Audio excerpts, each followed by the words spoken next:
Hi hello welcome to Rafi theatre. நான் உங்கள் ரஃபி. இன்றைக்கி திரைவிமர்சனத்தில் நம்ம பார்க்க போகிற படம் ஸ்வினீத் சுகுமார் இயக்கத்தில் ரியோராஜ் கோபிகா ரமேஷ் நடிப்பில் வெளிவந்திருக்க படம் தான் ஸ்வீட் ஹார்ட்.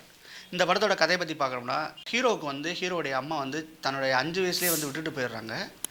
இந்த சூழ்நிலை ஹீரோ மனசில் ஆழமாக பதிஞ்சிருது. நம்ம இப்படி வளர்கிறதுக்கு முன்னாடியே விட்டுட்டு போயிட்டாங்களே சொல்லிட்டு எல்லா பெண்ணுங்களுமே இப்படி தான், நம்ம யார்கிட்ட அதிகமாக அன்பு காட்டுறோமோ அவங்களாம் விட்டுட்டு போயிடுவாங்கன்னு சொல்லிட்டு அவர் முடிவு பண்ணுறாரு. அப்புறம் முடிவு பண்ணவர் அப்படியே போய் தொலைய வேண்டியதானே. அப்புறம் எதுக்கு காதலில் போய் விழுகிறாரு? இன்னொரு பொண்ணை ஏமாத்துறதுக்கா? ஓகே, அப்படி தான் நினைக்கிறேன். போய் இன்னொரு பொண்ணோட காதல் வயப்படுறாரு. ஆனால் கல்யாணம் மட்டும் கட்டிக்க மாட்டாராம். அந்த எல்லா வேலையும் செய்வாராம். 2K கிட்ஸ் மாதிரி. அந்த மாதிரி பார்த்திங்கன்னா கல்யாணத்துக்கு வேணான்றாரு, இது பண்ணுறாரு. அன்எக்ஸ்பெக்டடாக பார்த்திங்கன்னா அந்த ஹீரோயின் கர்ப்பம் ஆயிடுறாங்க. கர்ப்பம் ஆனோன்னா இப்போ இந்த குழந்தைய வேணுமா வேணாமான்னு வரும்போது, இல்லை கல்யாணமே வேணான்னு சொன்னவன் குழந்தை ஏற்றுப்பாப்பையா, அதனால் குழந்தைய வேணான்னு சொல்லிட்டு இருக்காங்க. ஆனால் ஹீரோயின் என்ன செய்கிறாங்க, எனக்கு குழந்தை வேணும்னு சொல்கிறாங்க. இங்கே ஹீரோ குழந்தை வேணான்னு சொல்கிறாங்க. இந்த மாதிரி பிரச்சனை போயிட்டுருக்குது. கடைசியில் ஹீரோவுடைய நினைப்பு சரியாச்சா அல்லது ஹீரோயினுடைய நினைப்பு சரியாச்சான்னு சொல்கிற படம் தான் இந்த ஸ்வீட் ஹார்ட். படத்தோட கதை என்னமோ ஓரளவு நல்ல கதையாக தான் தோணுது. ஆனால் அதை ஸ்க்ரீன் ப்ளே அமைச்ச விதம் பார்த்திங்கன்னா கொஞ்சம் லேகாக இருக்குது, ரொம்ப ஸ்லோவாக இருக்குன்னு தான் நம்ம சொல்ல முடியும். படம் ஆரம்பத்துலேருந்து பார்த்தா ரொம்ப ஸ்லோவான படம் தான், அதில் எந்த மாற்றமே கிடையாது.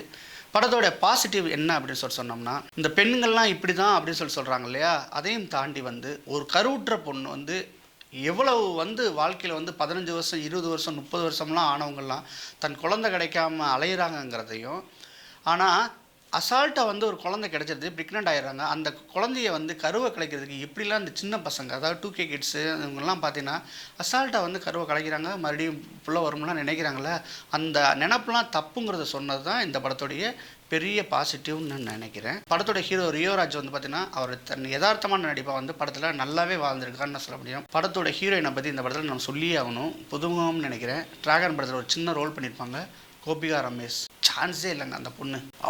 அப்படி ஒரு நடிப்புன்னு நம்ம சொல்ல முடியும். அவங்களுடைய ரியாக்ஷனும் சரி, எல்லாமே பார்த்தீங்கன்னா ஆக்டிங் வைஸ் தூள் கிளப்புறாங்க, அழகு பதுமையாக இருக்காங்க. ஃப்ரேமில் பார்க்க ஒவ்வொரு ஃப்ரேமும் அவ்வளோ லுக்கு. சாரி கட்டினவனு தான் ஒரு மாதிரியாக இருக்காங்க. அவங்க டிஷர்ட்டை போட்டு அவங்க பேண்ட்டை போட்டு வீட்டுக்குள்ளே இருக்கும் போதெல்லாம் அப்படியே நம்ம பக்கத்து வீட்டு பொண்ணு வீட்டில் இருந்தால் எப்படி இருக்கும் அது மாதிரி பார்க்குற மாதிரி தான் இருக்கும். இல்லையா, ஒரு ஹீரோயினுடைய மெட்டீரியலாகவும் இல்லாமல் ரொம்ப அற்புதமான நடிப்பை சூப்பராக வெளியே பண்ணாங்க. படத்தில் அவங்கள பார்க்கும்போதே நம்ம படத்துலேயே நம்ம உட்காரணும் அப்படிங்கிற மாதிரி ஃபீலை உண்டு பண்ணுற அளவுக்கு அவங்க யதார்த்தமாக நடிச்சிருக்காங்கன்னு தான் நம்ம சொல்ல முடியும். அதை தவிர பார்த்தீங்கன்னா மாமனார் ரோலில் ஒரு மலையாள ஆக்டர் பண்ணியிருக்காரு. அவரும் பார்த்தீங்கன்னா ரொம்ப யதார்த்தமான நடிப்பில் பண்ணிகிட்ருக்காப்புல. இந்த மாதிரி பார்த்திங்கன்னா எல்லா கேரக்டருமே அவங்களுக்கு உள்ள ரோலை நல்லாவே ப்ளே பண்ணியிருக்காங்க, சூப்பராக பண்ணியிருக்காங்க. மியூசிக்கை பொறுத்தவரை நம்ம யுவனுடைய தயாரிப்பில் வந்த படம் இல்லையா, ஸோ அவரே மியூசிக் பண்ணியிருக்காரு. 2 பாட்டு செம்மையாக இருக்குங்க, வைப் பண்ணி நம்ம எந்திரிச்சு ஆடலாம். அந்த மாதிரி ஒரு சாங்கை தான் கொடுத்துருக்காரு. ஆனால் பேக்ரவுண்ட் ஸ்கோரு ரீரெக்கார்டிங்லாம் பார்த்திங்கன்னா அவ்வளோவா ஒரு க்ரேஸான மியூசிக்கை போட்ட மாதிரி தெரில. கதைக்கு ஏற்ற மாதிரி அவர் போட்டுட்டு முடிச்சிட்டாருன்னு நான் சொல்ல முடியும். ஏற்கனவே பார்த்தீங்கன்னா பியார் பிரேம காதல் அந்த படத்தில் மியூசிக்கானையும் சாங்கானு அந்த படம் பயங்கரமாக பண்ணாப்புல யுவனுடைய தயாரிப்பில் அந்த படம் பெரிய சக்ஸஸ் படமாக ஆச்சு. சக்ஸஸில் அதில் என்னடா இருந்துச்சுன்னு கேட்டோன்னா அந்தளவுலாம் சொல்ல முடியாது. அதனுடைய சாங்கும் இந்த மேக்கிங் எல்லாமே சூப்பராக பொருத்தமாக அமைஞ்சிச்சு. ஸோ அதை நம்பி தான் இந்த படத்தையும் அவர் எடுத்திருக்காரு. இந்த படம் அவருக்கு ஒரு ஆவரேஜான படமாக தான் அமைஞ்சிச்சுன்னு நம்ம சொல்ல முடியும். கிளைமாக்ஸை பற்றி நம்ம பேசி ஆகணும். ரியோராஜ் பார்த்தீங்கன்னா அம்மா விட்டுட்டு போயிடுறாங்க. அம்மாவை ஏங்கி தைக்கிற ஒரு சீனில் பார்த்தீங்கன்னா இவருக்கு ஒரு குழந்தை ஒன்று பிறந்துடும். இவர் அம்மாவுக்கானு ஏங்குவார். அந்த குழந்தை பார்த்தீங்கன்னா அம்மாவுக்கானு ஏங்குற மாதிரி ஒரு சீன் பண்ணியிருப்பாங்க கிளைமாக்ஸில். அப்படியே நெஞ்ச வருடுங்கிறது எந்த சந்தேகமே இல்லை. Climax full of emotion. ஒரு 10-15 நிமிஷம் கண்ணு கலங்க வச்சிடறானுங்க அந்த கிளைமாக்ஸில். அதனால தான் இந்த படம் பார்த்தீங்கன்னா ஒரு பிலோ ஆவரேஜ்லேருந்து ஒரு ஆவரேஜ் படமாக ஷிஃப்ட் ஆச்சுன்னு நான் சொல்ல முடியும். படத்தில் ஆரம்பத்துலேருந்து போகிற ஸ்லோவெல்லாம் பார்த்தீங்கன்னா பட்டு குழியில் தான் போய் நின்றுச்சு. அப்படியே கொஞ்சம் கொஞ்சமாக ஷிஃப்ட் ஆகி படம் பார்த்திங்கன்னா ஆவரேஜ் படமாக அந்த படம் முடிஞ்சிருச்சு. மற்றபடி இந்த படத்தில் சொல்கிறதுக்கு ஒன்றுமே இல்லை. காமெடிக்கு பார்த்திங்கன்னா ஒரு அருமையான ஒரு கேரக்டர் பண்ணியிருக்காங்க. அந்த கேரக்டர் இந்த படத்துக்கு உயிர் கொடுத்தான்னு சொல்ல முடியும். அருணாச்சலேஸ்வர்னு ஒரு ஃப்ரெண்டு கேரக்டர் பண்ணியிருப்பாப்புல, அற்புதமாக பண்ணியிருக்காப்புல. அங்கங்கே நம்மளை கனெக்ட் பண்ணுறது அவருடைய கேரக்டர் தான் தெரியும்.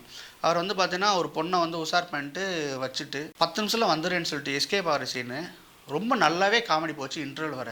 இன்டர்வலுக்கு அப்புறமா ஒரு 10 நிமிஷம் சொன்னோன்னா வெறுப்பாயிடுச்சு. டேய் 10 நிமிஷம் முடிச்சுட்டு போய் தொலைடா, அந்த பொண்ணை அனுப்பி விட்றான்னு சொல்கிற மாதிரி ஆகிப்போச்சு அந்த இடத்துல. ஆனாலும் வந்து அவருடைய ரியாக்ஷன்ஸ் எல்லாமே ஒரு கட்டத்தில் அவருமே நம்ம செய்கிறது தப்புன்னு உணர்கிற அளவுக்கு இந்த படத்தை பண்ணியிருக்காங்க.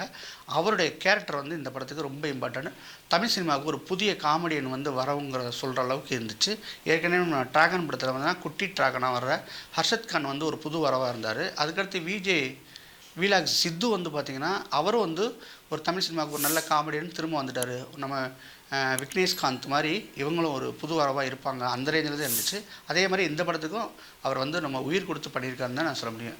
மொத்தத்தில் இந்த படம் பார்த்திங்கன்னா ரொம்ப சூப்பர் படம் சொல்ல முடியாது, ரொம்ப மொக்க படம் சொல்ல முடியாது, ஒரு ஆவரேஜான படம். டைம் இருந்தால் கண்டிப்பாக வந்து தேட்டரில் பார்த்து என்ஜாய் பண்ணுங்கள். நீங்கள் மீண்டும் அடுத்த நிமிஷத்தில் சந்திக்கிறேன். அதுவரை பாய். இந்த வீடியோ பிடிச்சிருந்துச்சுன்னா லைக் பண்ணுங்க, ஷேர் பண்ணுங்க, கமெண்ட் பண்ணுங்க. ரஃபி தியேட்டரை மறக்காம சப்ஸ்கிரைப் பண்ணிருங்க, பெல் பட்டனை கிளிக் பண்ணிருங்க.